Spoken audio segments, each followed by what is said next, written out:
A black mother just wanted a quiet afternoon to herself, a routine trip to the mall for tea, bread, and peace. But when she stepped through those doors, everything changed.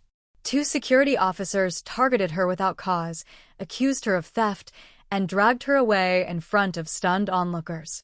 But just 12 minutes later, one phone call shattered everything they thought they knew about her. What happened next left the entire mall speechless and ignited a conversation this town had avoided for generations. Stay with me. This is a story you need to hear. Before we begin, drop a comment below and let us know where you're watching from. And if this story moves you, if it reminds you of something deeper, don't forget to subscribe for more powerful truths like this one. It all began on a clear afternoon in Fairmont. There is a particular silence that comes with old age, a silence not of absence, but of memory.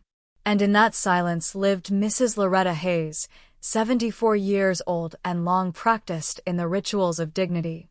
It was a Wednesday morning in Fairmont, the kind of small southern town where people still waved from their porches, but not always with the warmth you'd expect. Loretta's hands moved through her kitchen with the rhythm of habit, coffee percolating, windows open to let in the light, gospel humming low from the radio. Outside, the streets were clean, the yards clipped, and the lies of equality hung sweet in the air like honeysuckle. She had lived long enough to know that peace, especially for a black woman in America, was often camouflage. And even now, after all these years, she felt it, that subtle weight on the back of her neck when she walked alone through the more gentrified parts of town. A weight that never quite left, not even as the decades changed, not even as laws were written that said she was equal. Today, she was going to Green Hill Plaza. Nothing special. Groceries. Tea.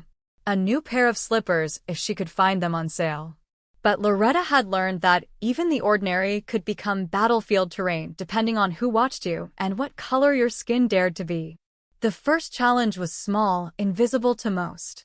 As she walked into the parking lot, cane in hand, a man in a crisp navy polo stared at her a beat too long as he backed out of his space. He didn't smile, didn't nod, just stared, as if to ask, "What are you doing here, Miss Hayes?" Only he wouldn't have used her name. Just you people. And even if the words didn't cross his lips, the language had already spoken. Loretta adjusted her scarf, lifted her chin, and walked slower, deliberately. If age had taught her anything, it was not to flinch in front of them. Inside the mall, the lights buzzed cold overhead. A young white girl passed her in the cosmetics aisle, clutching her purse a little tighter. Another glance. Another suspicion left unspoken but not unfelt. The second challenge. These weren't things you could report. Wounds without blood. Bruises of the spirit. But you feel them and they pile up. At the bakery counter, Loretta asked for 2 loaves of cornbread. The woman behind the counter, red-faced and curt, didn't respond. Just bagged the bread without a word, without eye contact, like Loretta was a ghost. No smile. No thank you. No acknowledgement of her humanity. A younger woman might have snapped back. But Loretta had learned the cruel economy of confrontation. It costs more to fight than it does to swallow it whole. So she took her bread, thanked the woman anyway, and moved on. That was the third challenge. The way people steal your dignity in little pieces, expecting you to say nothing. It was when she reached the checkout line that the fourth, and most insidious, challenge came. 2 white women stood ahead of her, chatting with the cashier, laughing softly. When Loretta stepped forward, the same cashier, who had just been all smiles, went quiet. Didn't say hello. Didn't offer a greeting. Just scanned her items quickly, eyes low, as though her presence had soured the air. Loretta placed her money down gently. Exact change, of course. The cashier hesitated a moment before taking it, as if her hands would be soiled by the touch. And when she gave back the receipt, she placed it on the counter rather than in Loretta's hand. A small gesture. So small, in fact, that many would call it imagination. But Loretta had seen that gesture for 60 years in every form it took. It wasn't imagination. It was a message. Still, she thanked the girl. Still, she walked out with her head held high. Because she had been raised to be gracious even in humiliation. But as she stepped through the sliding glass doors of the mall, the sunlight didn't feel warm anymore. It felt sterile, like the cold glare of judgment. She stood still for a moment, her bags hanging from her arm, the ache in her knees more than physical. You get to a certain age, and you realize that the world will keep shifting its masks, but the face beneath remains familiar. She had been called gal, mama, auntie, and miss when it suited them. But in their eyes, she was always a figure from a past they refused to reckon with, a past she still lived in every time they looked at her like she didn't belong. Her phone rang. It was Marcus. "You good, ma?" he asked. The concern in his voice was his way of loving her from afar. She could hear the city sirens in the background. "I'm fine," she lied. "Just leaving the store. Call me if anything happens. I'll be there at 15. "I know, baby." She looked around the parking lot. People moved about their lives unaware that she was carrying the weight of yet another ordinary injustice. And that was the deepest challenge of all, the quiet ones, the unspoken ones, the ones that grind you down without ever raising their voice. Loretta got into her car slowly, and as she turned the key in the ignition, she muttered not a prayer but a promise. "Let them try me," she said softly, to no one and to everyone. Let them try. The day had only begun. There's a particular kind of humiliation that doesn't begin with words, it begins with the absence of them. As Loretta Hayes stepped back into the sunlit parking lot of Greenhill Plaza, shopping bags swaying from her thin arms, she felt the morning tightening like a noose. Not all at once. No, more like water rising slowly in a locked room. The kind of feeling you don't talk about at Sunday service, but that lingers in the bones like a memory too old to name. She eased into the driver's seat, placed her bags carefully on the passenger side, and paused with both hands on the wheel. The world outside looks no different than it had yesterday. But inside, something had shifted. It always did when the mask of civility slipped just long enough for her to see what it was hiding. On the way home, she stopped at the pharmacy, a small local shop she'd been visiting for over 20 years. The bell above the door rang its familiar chime as she entered. Behind the counter stood a new clerk, pale-skinned, too young to have seen much life and already convinced he knew everything. "Can I help you?" he asked, eyes not quite meeting hers. "Yes," Loretta said, her voice calm. "Just picking up a refill for my blood pressure medication." "Name?" he asked flatly. "Loretta Hayes." He typed into the computer, jaw tight, fingers sharp. Then he looked up. "Do you have an ID?" She blinked. "I've been coming here for 20 years. You think I'm stealing pills?" He shrugged, as if the shrug absolved him of the insinuation. "Just following procedure, ma'am." She pulled her license from her wallet, placed it on the counter, and watched as he looked at it, looking at her, like both were foreign currency. He handed it back without a word and slid the paper bag toward her, his fingers brushing the surface, like it might burn him. The receipt was printed in silence. "No, thank you. No, have a nice day." Just the bell again as she walked out, like a small bell tolling for something lost. She sat in the car longer this time. It was easy to mistake these moments for nothing. A young man with no manners. A clerk just doing his job. But Loretta knew better. It was always easier to call it coincidence when it didn't happen to you. When you didn't have to weigh your dignity every time you left the house. When you don't feel yourself shrinking in the eyes of someone paid to serve you. Driving home, she passed the school where Marcus had played football. The fields were empty now, and the building looked smaller than she remembered. So many memories wrapped up in that boy.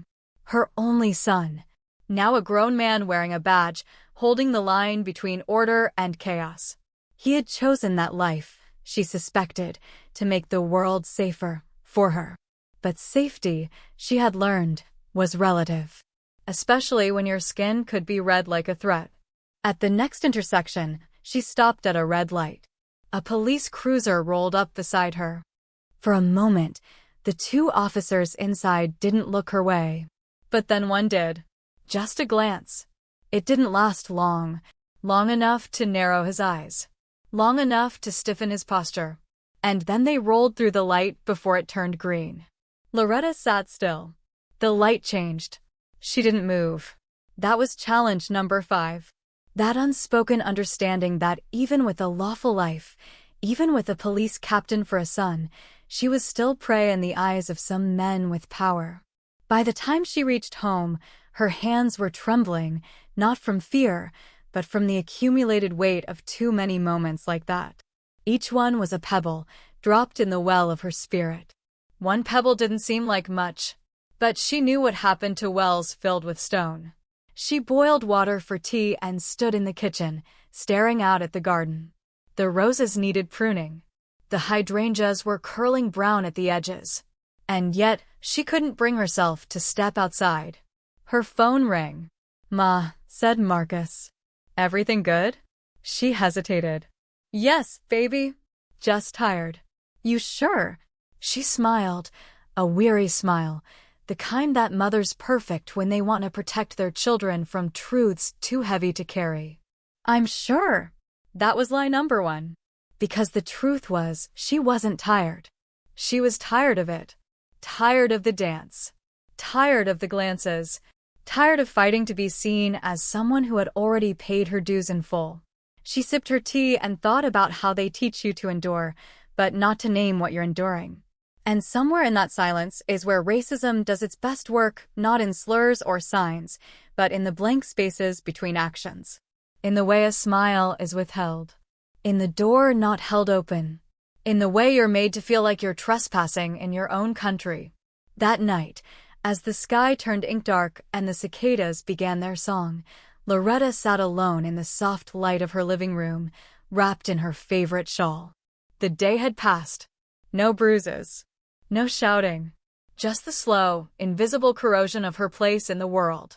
And still, tomorrow, she will get up. She would water her garden. She would make her lists. She would move through this country like a woman who belonged here, even if she had to convince everyone else of it each damn day. Because she knew something the world kept forgetting. The quiet ones were always watching. And sometimes, even they rose. It was Friday morning when Loretta Hayes decided to go back to Greenhill Plaza. She didn't have to, there were canned beans and enough tea in the cupboard. But some errands, like dignity, weren't about necessity. They were about proof. Proof that you still belonged in a world determined to edge you out politely. She wore her church shoes, the good black ones with the soft soles. A pressed coat, light gray. Her hat matched the trim. The kind of outfit that said, "I am not invisible and I am not ashamed." She moved slow but steady, her cane tapping rhythm against the concrete like a metronome set to survival. The weather was fair, the kind of fair that masks deeper storms. On her way in, a security officer standing near the mall entrance nodded to the white couple ahead of her but looked past her entirely when she approached. No eye contact. No greeting. Just a glance that slid across her like glass. That was the first strike of the day. Not the worst, but enough to remind her that age and presence alone would not earn respect. Not here. Not with them. She headed first to the bookstore. Loretta had always loved the smell of pages and ink, the soft creak of shelves, and the quiet defiance of knowledge. As she reached for a biography on the front table, Zora Neale Hurston, her favorite, a young white woman, appeared beside her and asked, "Excuse me, do you work here?" Loretta turned slowly, her eyebrows raised. "No, child. I'm just trying to buy a book." The girl blushed. "Oh, I'm sorry. I just saw you over here and thought." Loretta nodded. "Thought what, exactly?" The girl didn't answer. Just murmured another apology and backed away, red-faced. But the moment had already landed. That was strike 2. The assumption. The casual demotion. The quiet way Black women are always mistaken for help, regardless of what they wear, carry, or intend. She placed the book in her basket and kept moving. Not out of forgiveness, but out of endurance. The grocery store was the last stop. There, in aisle 7, the real storm began. She picked up a small bag of rice, her fingers scanning the shelf for a better price when she noticed a mall security guard watching her. Again. Same man from the door. She met his eyes. He didn't look away, just stared. Not with concern, but with suspicion dressed in uniform. Loretta felt her stomach tighten. She straightened her spine. She moved to the produce section. The guard followed. By the time she reached checkout, her nerves were raw. The cashier, another young white woman, barely glanced up. She scanned the items in silence, chewing gum with open-mouthed disinterest. When Loretta handed her cash, the girl examined it too long. Then, like the clerk at the pharmacy, she set the change on the counter instead of in Loretta's hand. That was strike 3. The final one. She gathered her things and walked slowly to the exit, each step now an act of rebellion. As the sliding doors opened, 2 men stepped in front of her. Security uniforms. One of them, the man who'd followed her. The other, taller, red-faced, spoke first. "Ma'am," he said, voice like cold metal. "We need a word." Loretta blinked. "A word about what?" "We've received a report," he said, arms crossed. "You've been suspected of theft." The words landed like bricks. "I beg your pardon," she said, her voice not raised, but sharpened. "You'll need to come with us." "I'm not going anywhere," she said, pulling a thin slip of paper from her coat pocket. "Here's my receipt." Every dollar accounted for. They didn't even glance at it. That's when one of them reached for her arm. The air seemed to stop. Loretta jerked back, nearly losing her balance. Her purse tipped and fell. Her phone skittered across the floor. Time slowed. Noise blurred. And in the center of it all, Loretta Hayes, a woman who had paid for everything, a woman who had done everything right, was being treated like a criminal for the crime of existing while black. She reached for the phone. Her fingers trembled, but she dialed with precision. "Marcus," she whispered into the line. "They're hurting me. Please come." She didn't scream. She didn't beg. She spoke like a woman who had survived worse, but would not allow it again in silence. The guards didn't see her make the call. They were already pulling her gently, insistently, toward the back office. Her cane clattered to the floor. Her dignity stayed behind with it. And somewhere outside, a storm was approaching. Not from the clouds, but from the road. And it wore a badge. The air inside the small back room of Greenhill Plaza smelled of paper, old coffee, and quiet danger. Loretta Hayes sat in a cold metal chair while 2 security officers, Jim Rayner and Mark Delaney, stood like sentries at either side of the closed door. There was no window. Just flickering fluorescent lights above, a small table between them, and a silence so heavy it might have been mistaken for civility by those who never had to breathe it. She adjusted her coat with slow, deliberate care. Her hands trembled, but her voice didn't. "Am I under arrest?" Rayner crossed his arms. "We didn't say that." "Then why am I here?" she asked, her voice steady as stone. Delaney leaned forward, placing his knuckles on the table like he was preparing for a fight he couldn't name. "We're just asking questions, ma'am." She narrowed her eyes. "Questions about what?" He didn't answer. She had lived through the 1950s in Georgia. She'd seen men in uniforms do far worse than ask questions. The language hadn't changed. It had only grown more polite. The threat still whispered beneath the words, "Know your place." "Look," Rayner said, shifting uneasily, "we had a report from one of our cashiers. Claimed you may have slipped something into your bag." "Did she?" Loretta said, her voice barely louder than a breath. "Or did she just see me?" He blinked. "You know," she continued, "there's a way y'all look at us. A way we get followed, talked down to, touched without permission. And every time you do it, you call it policy." Delaney scoffed. "This isn't about race, ma'am." She turned to him slowly, letting the silence answer him first. "I'm 74 years old," she said, And I've buried a husband, raised a son who now carries a badge himself, paid my taxes, voted in every election since they let us. I've lived in this town longer than you've had hair on your chin, and never, not once, have I stolen a damn thing. Raynor shifted again. You seem awfully defensive. She smiled bitterly. And you seem awfully blind. And then, like a thunderclap, the door burst open. Marcus Hayes stood in the frame like a storm coming walking. His eyes locked on his mother's, first, soft, searching, and full of fury. Then he turned to the men. His badge was already in his hand. Get away from her. Raynor straightened. Sir, this is a private investigation. That's my mother. Still, you can't just barge in. I'm Captain Marcus Hayes, 11th Precinct, and unless you want to explain to Internal Affairs why you're detaining an elderly woman without cause, I suggest you step the hell back. Delaney's mouth opened, then closed. Raynor looked at the badge like it had grown fangs. The two officers moved aside.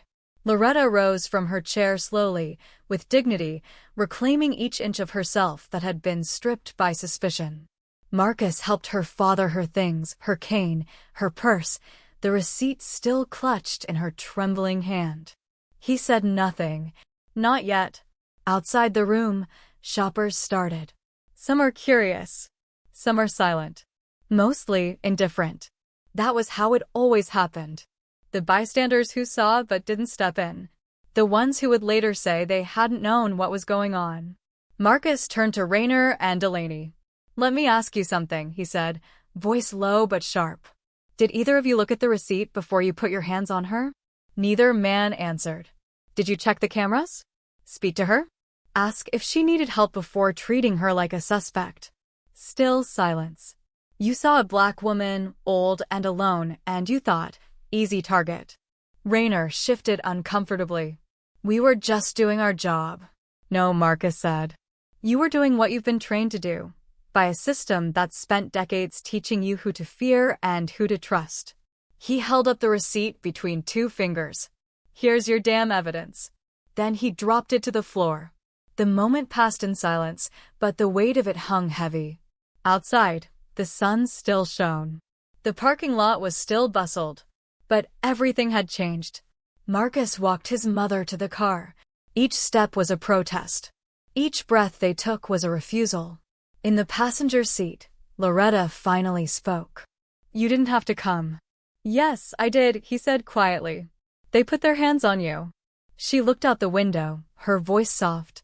It's always been like this. Just quieter now. And in that silence, generations spoke.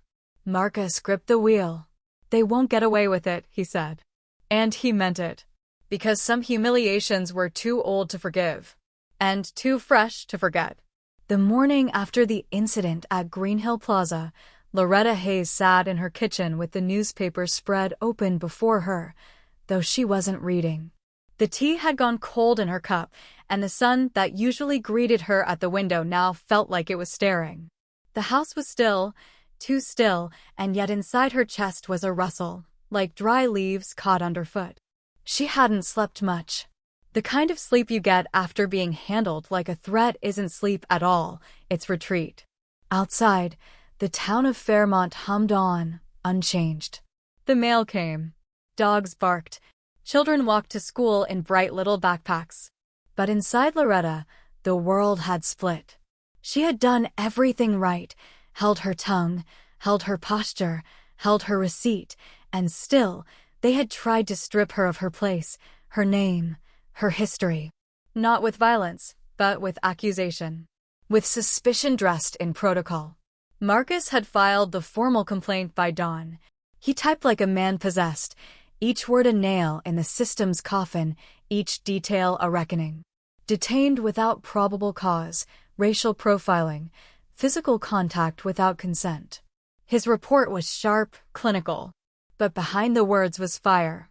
Loretta had asked him, gently, will it change anything? He'd paused, then said, it has to. But Loretta knew better. The older you get, the more you understand how slowly the machine moves when the gears are greased with injustice. By that afternoon, The phones began ringing. Local journalists had caught wind of it. Someone had filmed part of the altercation on their cell phone, a shaky, grainy video showing an old black woman being led by the arm through a mall like a criminal. The caption under the video, "When the receipt isn't enough." The fifth challenge came not from strangers, but from neighbors. That evening, Mrs. Hendricks from across the street, white, church-going, well-meaning in the way that people often are when they have the luxury of distance, brought over a pie. "I just wanted to say how sorry I am for what happened," she said, her smile tight.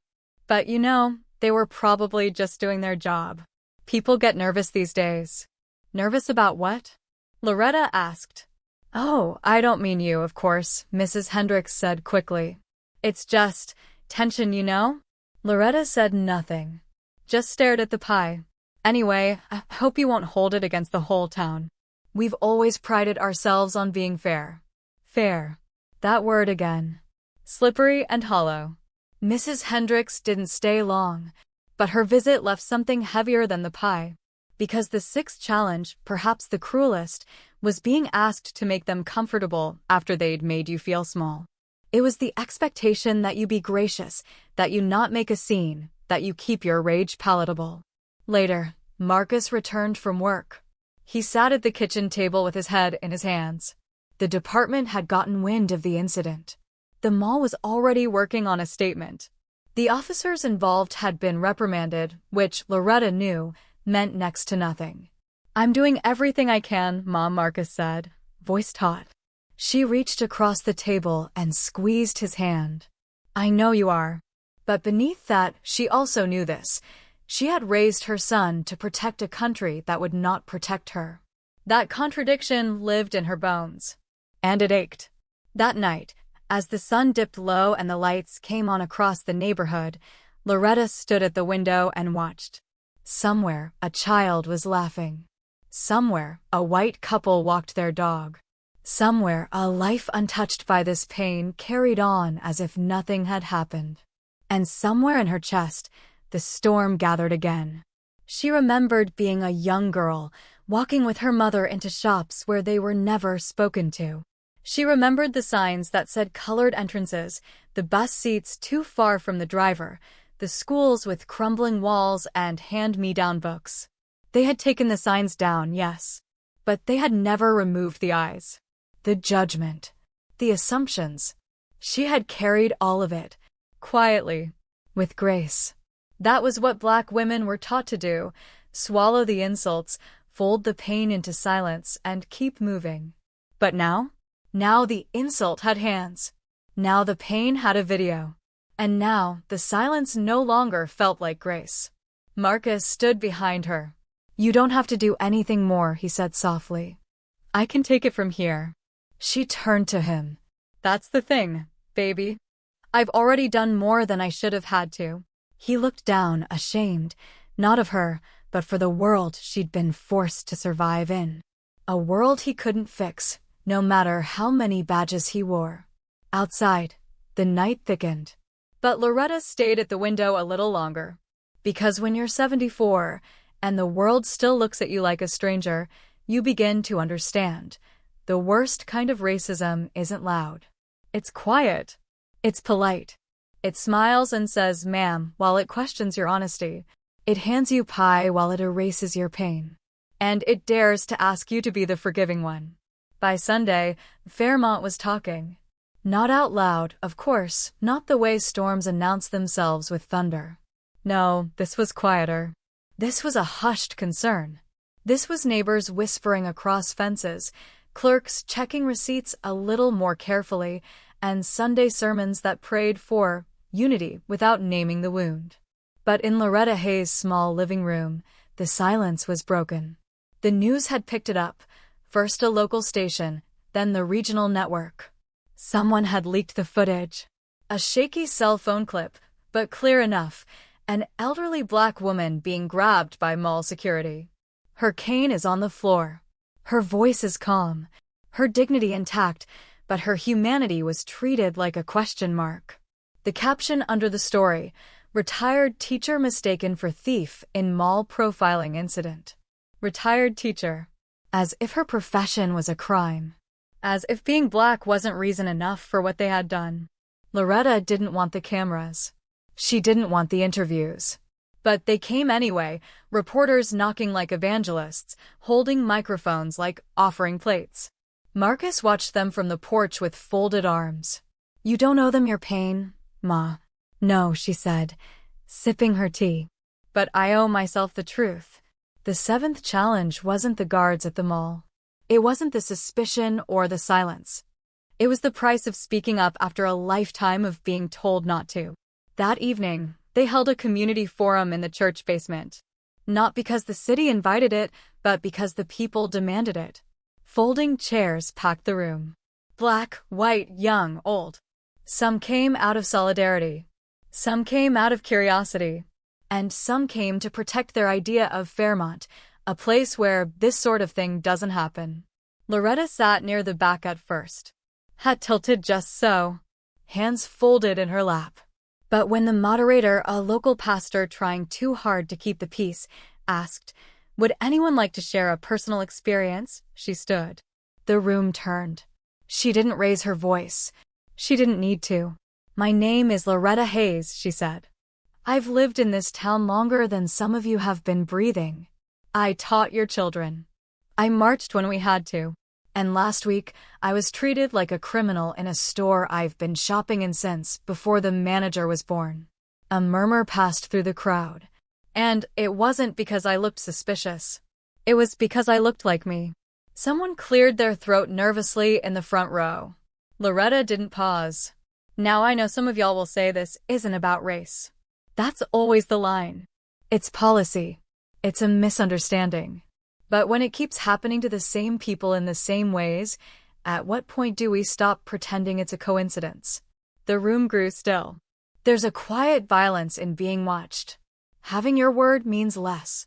In knowing that no matter how old you get, how good you are, how careful you are, you will still be doubted first and believed second. That's the truth. And it didn't die with Jim Crow. It just learned how to smile. For a moment, no one spoke. Then an older black man in the third row, Mr. Bailey, retired postman, Vietnam veteran, stood up. "I know what you're saying, Sister Hayes. I've felt it too." Then another. And another. Until the silence cracked wide open. But for every head nodding, there was another looking down. People who had called themselves colorblind now realized they hadn't been blind. They just refused to see. After the forum, a woman approached Loretta. Young, white, polite, nervous. "I just wanted to say, thank you for speaking up. I never realized." Loretta nodded, not unkindly. "That's the trouble, child. Most of you don't realize. But we always do." Later that night, she and Marcus sat on the porch. The sky was clear. The stars are distant. "You were brave tonight," he said. "I was honest," she replied. "That's different." He looked at her, something like awe in his eyes.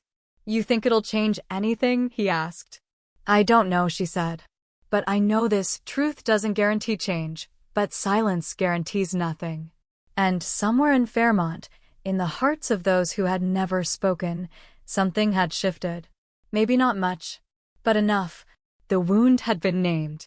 And now it would no longer be ignored. By the time Monday came, the air in Fairmont was no longer still. It was charged. Not with revolution, not yet, but with something more dangerous to those in power: attention. The church basement had filled with voices, and now the phones were ringing at City Hall.